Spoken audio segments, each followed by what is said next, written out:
everyone, welcome back to our video series on costs. So in this video, I'm going to ask Heather Douglas to explain the terms partial and substantial indemnity. So Heather, what do these terms mean exactly? Partial indemnity is defined under the Rules of Civil Procedure. Rule 1.03 sets out the definition.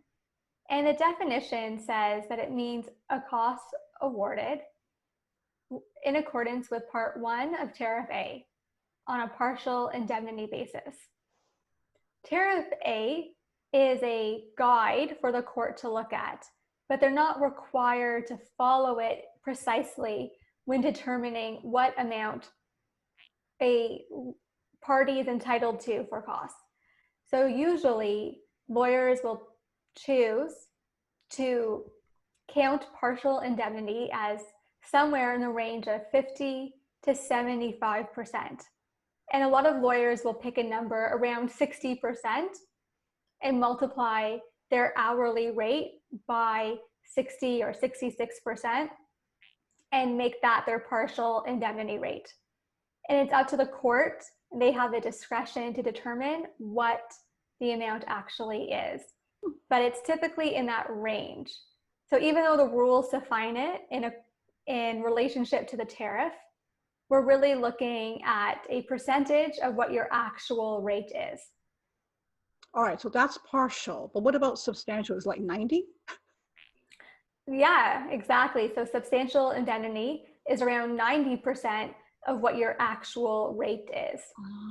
But the Rules of Civil Procedure similarly defines it as an amount that is 1.5 times what would otherwise be awarded in accordance with Part 1 of Tariff A. But as mentioned, the tariffs are really used more as like a guide, and they're no longer followed strictly by the court. And the court has the discretion in awarding costs. I see. And now I've heard that there's something called full indemnity even. Could you give us a little bit of an explanation as to what that is?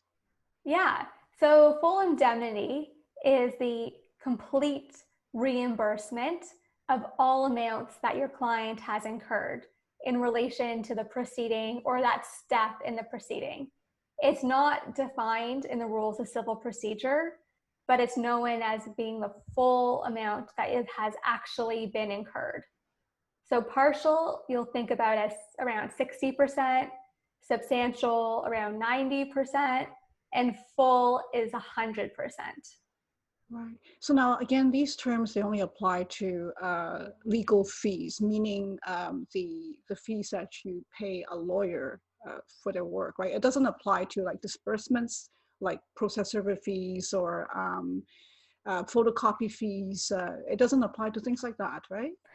Well, the tariff actually sets out what the amounts are for certain types of disbursements. Oh. But usually the way the courts have looked at it, in my experience, is they'll award the lawyer fees on a percentage basis, but then the amount that has been incurred for disbursements, I have often seen that being awarded on a full amount.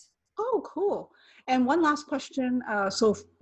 This partial substantial indemnity concept, it doesn't apply to self-reps then, I guess, self-represented litigants, because they don't charge, right?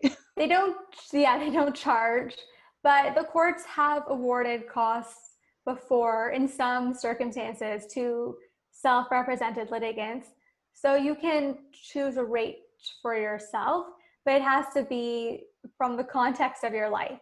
So if you've taken time away from work and you're usually earning $20 an hour, then that is something the court may consider. But they're probably not going to award you $500 an hour if you're earning $20 an hour at your job.